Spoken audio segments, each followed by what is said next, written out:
Boa noite a todos e a todas. Vamos aos avisos gerais da casa. Como sempre, favor não estacionar os veículos em frente às garagens da rua sem saída aqui ao lado. Procurarem chegar 10 minutos, pelo menos 10 minutos antes de cada palestra. Assine o caderno de presença na entrada ali com Haroldo. Ou peguem o cartão numerado para os passes. Ou ainda entreguem a ficha de tratamento.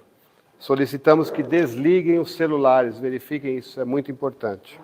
Antes do início dos trabalhos, mantenham-se de preferência em silêncio, em prece, ou fazendo alguma leitura edificante. Para isso, existem livros disponíveis para empréstimo lá no fundo do salão.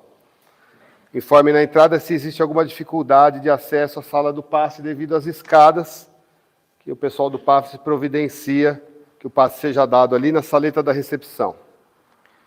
Aceitamos doações para a nossa campanha do quilo de alimentos de cesta básica que serão entregues no final do mês às famílias assistidas.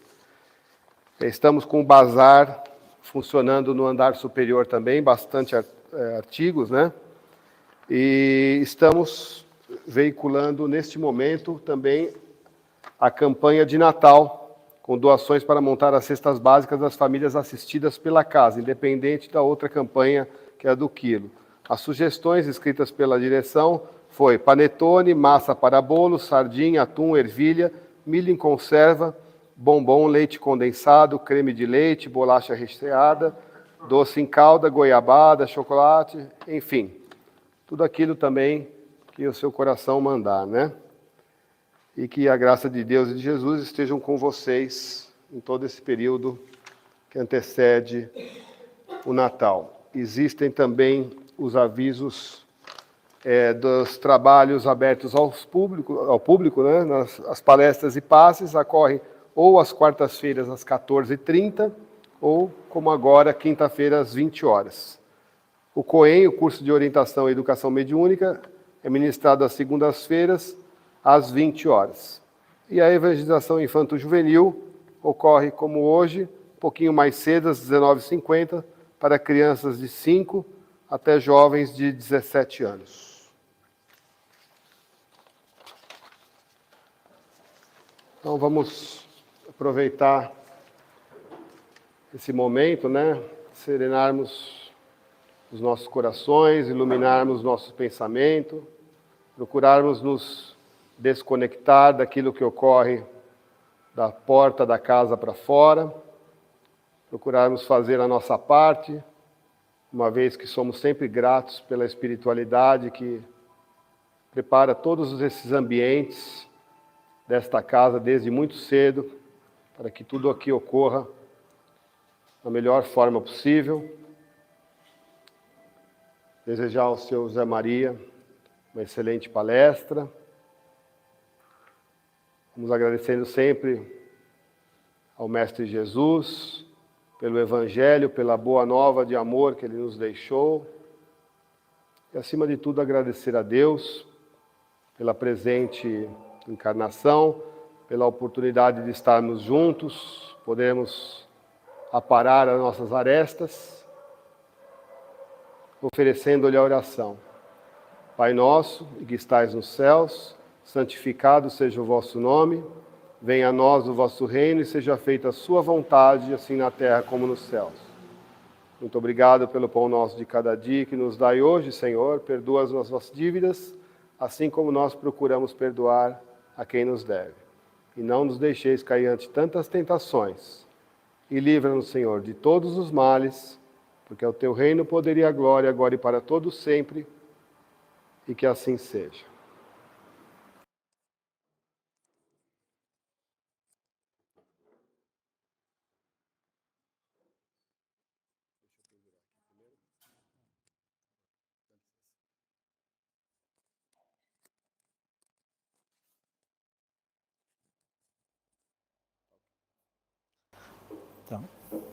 Então, boa noite a todos. Nós vamos falar hoje sobre o dia de finados, não é isso? Será que no Espiritismo existe o dia de finados? A resposta é simples, não existe no Espiritismo nenhum texto na Constituição Doutrinária, na codificação de Kardec, não existe nenhum texto específico sobre o dia de finados. Mas por quê? Surge essa pergunta. Por que não existe? Então, no catolicismo, nas religiões a que nós nos habituamos aqui no Brasil, sempre tem o dia de finados, não é isso? Aquele respeito, um dia dedicado àqueles que partiram. Muito interessante, né? Porque nós temos dias de tantas coisas, porque não temos o dia de finados. Mas o Espiritismo se propõe a reformular o cristianismo. Mas a questão do dia de finados, Kardec nem tomou a iniciativa de fazer pergunta aos espíritos a respeito disso. E, naturalmente, os espíritos não falaram sobre isso.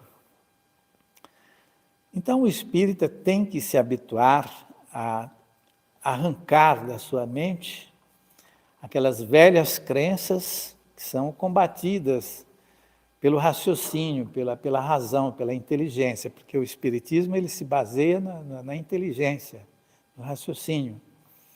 E é por isso que o Espiritismo elimina o dia de finados. Agora, não condena aqueles que acreditam que devem comparecer ao cemitério, nesse ou naquele lugar, no dia de finados, para manter o contato com aquela criatura. Nós temos que imaginar que quando nós perdemos alguém aqui nesse mundo, ele nada nos deixa, a não ser alguns objetos que ele usava, alguma coisa que ele possuía, e o seu próprio corpo, né, os restos mortais. Portanto, talvez por isso, devido ao desenvolvimento das culturas nos mais variados continentes, em todos os lugares, em todos os países, cada país, cada continente tem as suas características culturais e, portanto, é um costume que faz parte da cultura do povo. Os egípcios antigos, do antigo império, eles cultuavam muito o morto, o defunto, aquele que morria.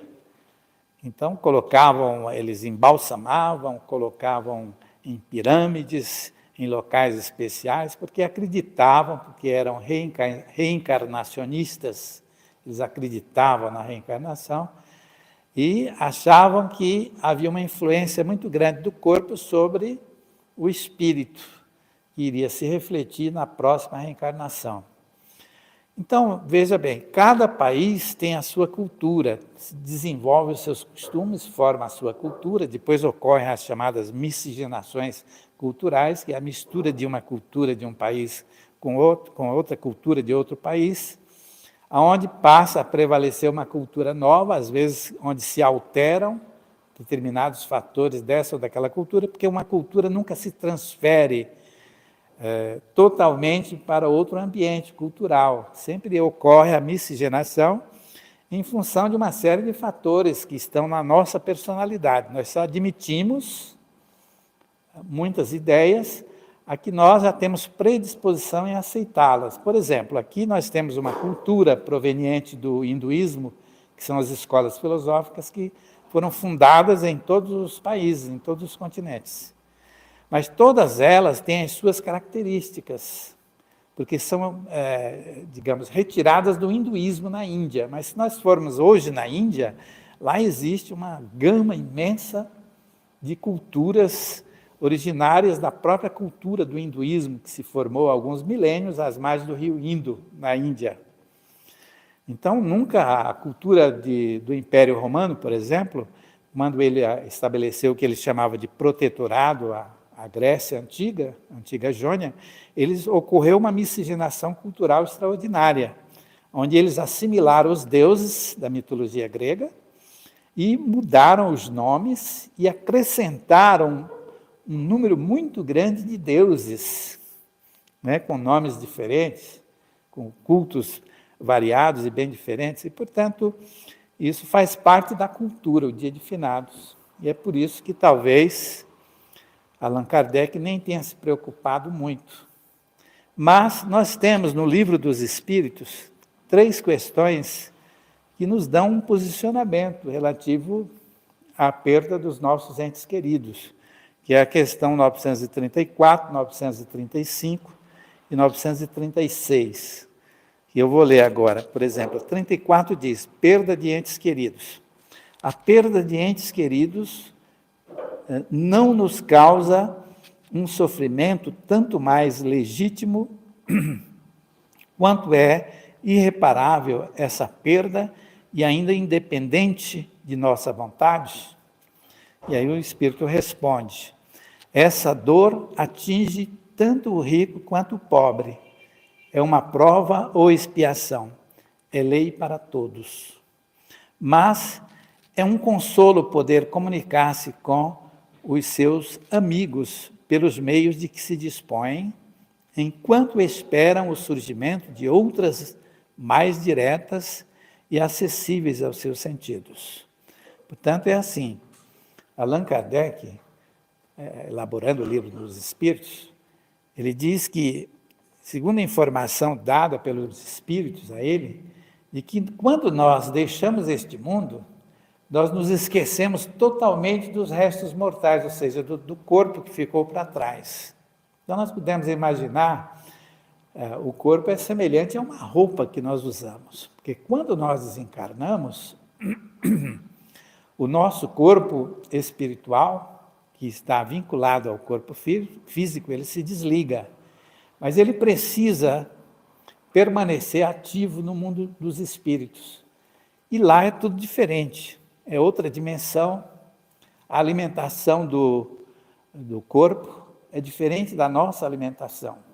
Então, o que ocorre? Segundo as revelações da obra de Francisco Cândido Xavier, o corpo físico entra o corpo espiritual, no momento do desencarne, ele entra num processo de involução, ou seja, é como se ele estivesse regredindo as suas células ao estado ameboide, que é o estado mais simples da célula. E chegando no mundo espiritual, rapidamente ele se readapta, e existem informações suficientes para isso no nosso arquivo mental, e, portanto, ele se refaz rapidamente e se aprimora de tal maneira que ele fica preparado para receber o alimento do mundo espiritual. Nós estamos nos referindo ao mundo espiritual fronteiriço à Terra, onde nós nos alimentamos ainda. Não sei se todos sabem disso. E esse tipo de alimentação, segundo informações da obra do Chico, ali prevalece a divisão celular semelhante ao nosso corpo, embora não seja carnal, mas ele é feito de uma matéria leve, bem diferente, e que ainda ocorre o processo de cariocinese, ou seja, da divisão celular que ocorre no nosso corpo físico. A alimentação é diferente. Então, numa vida normal, de alguém que vive normalmente na Terra, isso ocorre como um relâmpago, rapidamente, aí você fica no mundo espiritual com esse novo corpo. Bom, eu quis dizer que quando nós desencarnamos, é como se nós estivéssemos com aquela roupa velha, que nós usamos durante muito tempo, e ela começa a se rasgar, ela começa a se sujar, ela começa a ficar feia, né? Então nós achamos que não devemos mais usar aquela roupa e colocamos no lixo. Eu nem vou doar essa roupa, porque ela era muito boa, mas hoje vou pôr no lixo. E a gente esquece daquela roupa, não é isso? Daquele casaco, daquele vestido, etc. Então, o que ocorre conosco é semelhante. O nosso corpo físico, ele serve enquanto nós estamos aqui. Então, esse esclarecimento, esse posicionamento, o espírita deve ter, de que todos nós nos esquecemos do corpo físico quando nós desencarnamos. Essa informação é dada a Allan Kardec, está no Livro dos Espíritos. Então, todos nós nos esquecemos. Por quê? Nós estamos no mundo espiritual com um corpo novo, que surgiu repentinamente, se estruturou de tal maneira que estamos adaptados ao mundo espiritual. E aquele corpo está sem as enfermidades do corpo físico, que normalmente são consequências de erros do passado, que se refletem no corpo espiritual. Então, o corpo está sem enfermidades desde que você não se ligue mentalmente às antigas enfermidades que você tinha.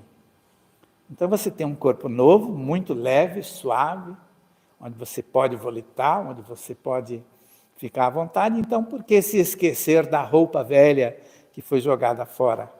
Então, nós nos iludimos, porque formamos a cultura com base na nossa própria ignorância, no obscurantismo em que a humanidade sempre esteve e que agora começa a se instruir com o Espiritismo, com as revelações da doutrina dos Espíritos.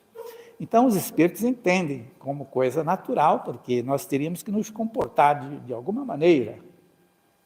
Então, nós, os Espíritas, como mais informados que somos, quer queiramos ou não, temos que nos posicionar desta forma, não nos preocuparmos com o dia de finados, com o dia não, com a pessoa querida que partiu para o mundo espiritual, e, supondo que ela esteja no cemitério, no momento em que lá estivermos e fizermos a nossa prece. Então, os espíritos não querem saber do corpo que ficou para trás, é uma roupa velha que não serve mais.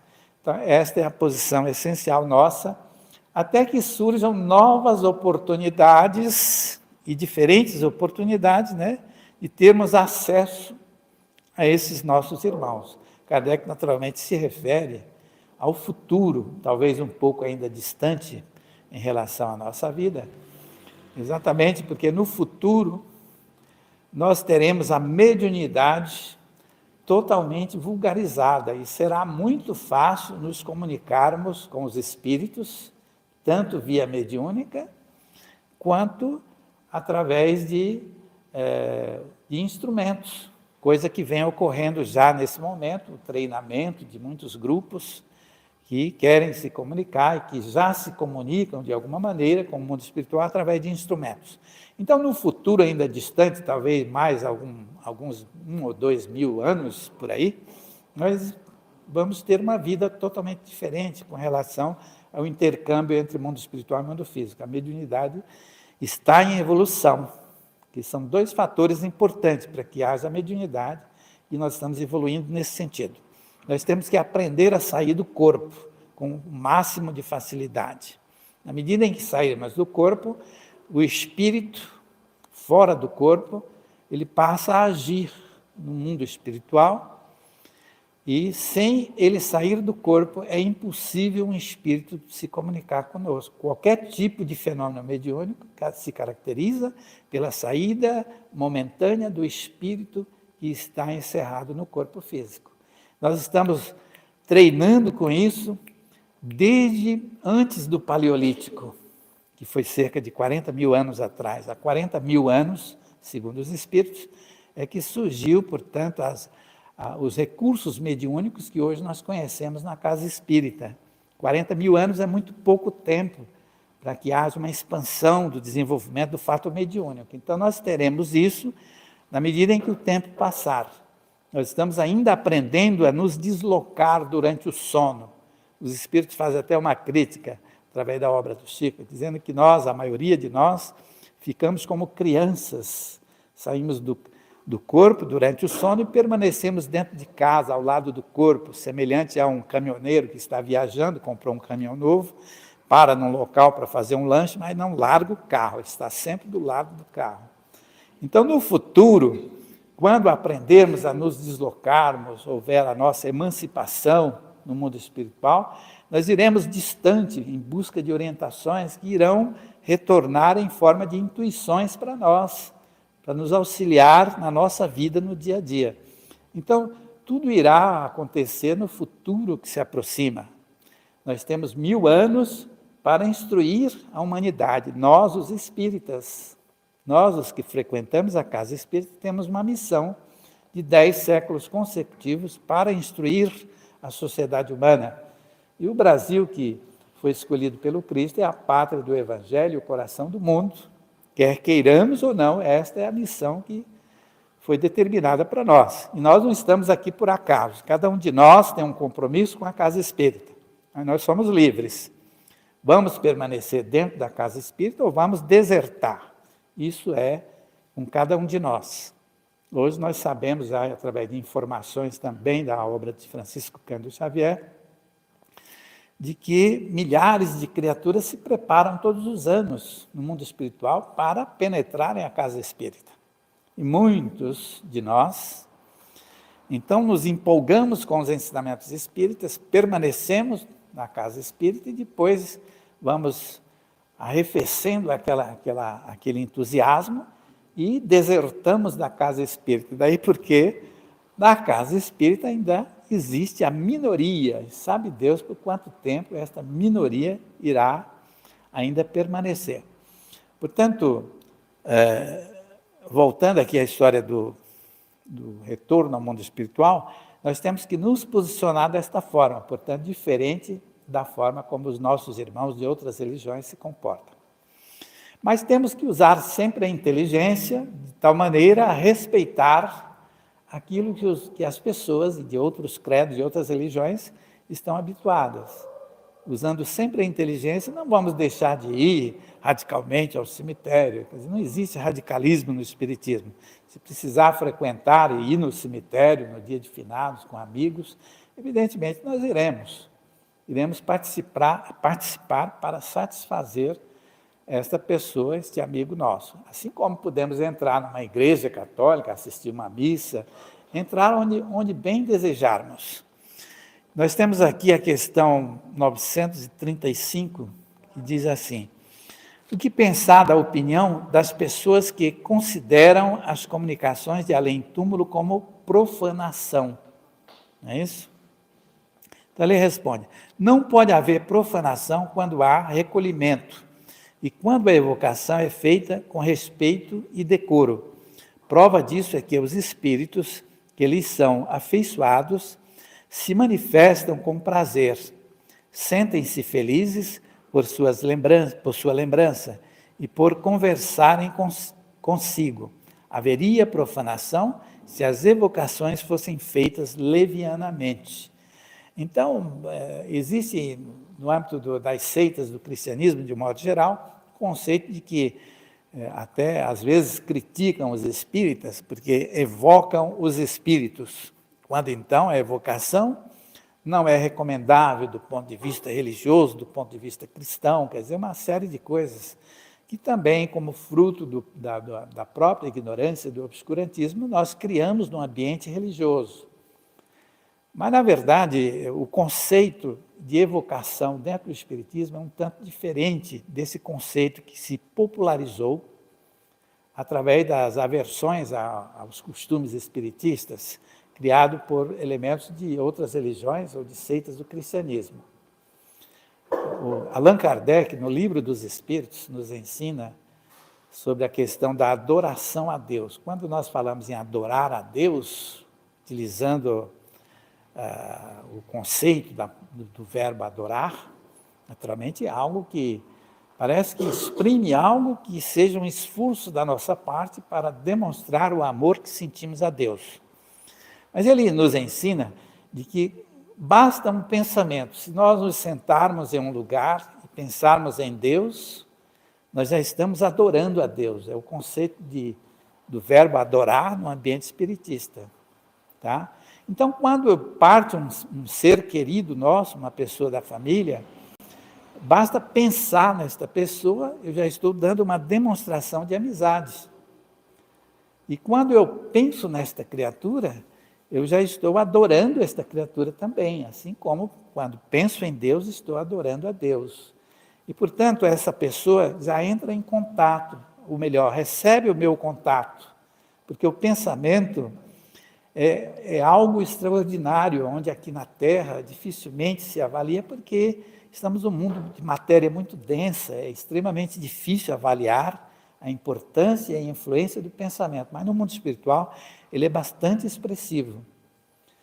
Nós temos, no nosso pensamento, nós temos duas correntes, segundo revelações de André Luiz, através da obra do Chico Xavier, que uma delas é aquela extremamente sutil, que se derrama sobre o nosso organismo, nesse sentido, e aí então administra todos os setores do nosso corpo, que são os nossos centros vitais, são centros automáticos que dirigem determinadas funções de alguns órgãos, e são muitos centros, se destacam 7, que são aqueles assinalados pelo André Luiz. Então, esta vertente do pensamento, ela se lança ao infinito, e ela é muito rápida e sutil. Ela é tão sutil que os próprios espíritos têm dificuldades de detectá-la, de enxergá-la. Eles utilizam artifícios para poder localizar muito bem ou enxergar essa vertente do pensamento. E tem a outra, que é essa que eu estou utilizando agora. Eu estou gerando ideias, tá? Através de emoções que surgem, surge a palavra, surgem as ideias, e ela então é mais lenta do que a outra, mas elas se unem no espaço e se lançam ao infinito. Assim como esta, que administra o organismo, ela se dissemina sobre o universo celular do corpo e depois forma o que nós chamamos de aura, tá? Todos nós temos a aura. E da aura ela se liberta e se lança ao infinito. Mas eu falei tudo isso para dizer que quando nós pensamos em alguém, por exemplo, eu vou fazer uma evocação de uma entidade espiritual, de um parente que já desencarnou. Hoje é quinta-feira, eu começo a pensar nesta criatura e começo a imaginar. Na próxima semana, tal dia, eu vou no centro espírita e gostaria de falar com o fulano ou cicrano, que é da minha família, que eu amo bastante, ou dia de finado eu preciso ir ao centro espírita e conversar, se possível, com esta criatura. Eu já evoquei este espírito, devido à brilhante atuação desta vertente do pensamento que se antecipa à vertente racional, que é essa que eu estou usando, onde as duas se unem e se lançam ao infinito. Então, a nossa personalidade está lançada ao infinito. A evocação, o conceito de evocação dentro do Espiritismo é esta. Basta você pensar na entidade espiritual, ela já foi evocada. Se eu vou na sessão espírita da sexta-feira da semana que vem, e lá eu tenho possibilidades de conversar com muitas entidades, e eu quero conversar com essa ou aquela entidade, e manifesto o desejo, já evoquei esta entidade. Se eu ratificar a minha evocação através de uma prece na próxima sexta-feira, eu estarei simplesmente repetindo a evocação. Ela, naturalmente, se puder comparecer, já estará presente, porque já foi evocada. Então, é um conceito totalmente diferente daquele conceito de evocação de espíritos que existe na sociedade humana e que fez com que o Espiritismo recebesse essas críticas azedas, né, dizendo que evocar os espíritos é um pecado, porque o próprio Moisés havia proibido a evocação de entidades espirituais. Então, falsas interpretações dos textos bíblicos. E eu quero ler, para finalizar, a última questão a que eu me referi, para que nós venhamos a nos posicionar dentro do Espiritismo relativo a essa questão do dia de finados. Aqui tem no 936 a questão, aí diz assim, como as dores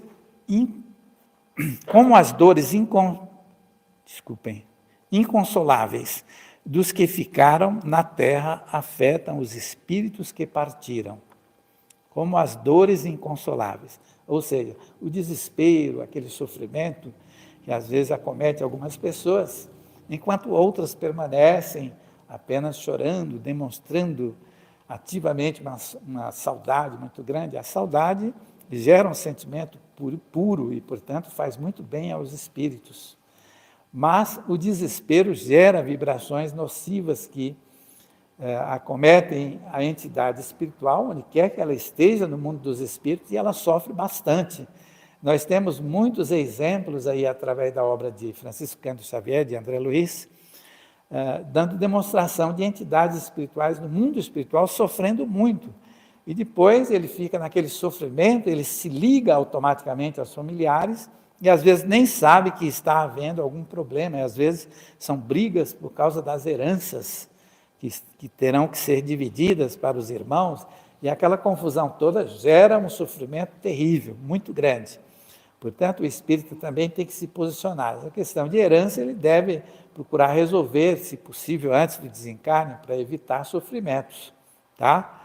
Então, quem tem esse esclarecimento já se previne contra isso, dependendo do estado em que ele julgar a sua própria família. Então, nós temos aqui a resposta. O espírito é sensível à lembrança e ao pranto daqueles que amou, mas uma dor incessante e desesperada afeta-o penosamente. porque ele vê nesse excesso uma falta de fé no futuro e de confiança em Deus, e por conseguinte um obstáculo ao progresso e talvez ao próprio reencontro com os que deixou. Portanto, nós devemos ter aquele cuidado de, naturalmente, nos recordarmos sempre daqueles que partiram, nossos parentes, e no dia de finados, em vez de utilizar os velhos costumes, se somos livres para isso, para realizar aquilo que desejarmos, nós então iremos nos recolher em nossa residência, em nossa casa, e ali fazer as nossas preces, as nossas orações, nos comunicarmos com esta criatura, e ele estará certamente ao nosso lado, se for possível. Se não for possível, ele estará assimilando todos os nossos sentimentos.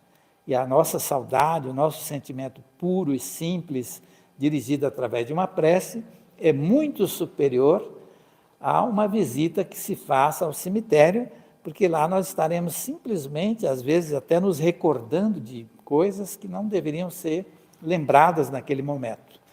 Portanto, o espírita deve se posicionar desta forma. Haja o que houver, mesmo que alguém critique, se essas críticas não o afetam, não estão presentes aonde ele esteja, ele deve agir desta maneira e se manter em prece em favor daquele ente querido que partiu. Então, muito obrigado a todos vocês, né, por suportar a minha presença mais uma vez. Muito obrigado.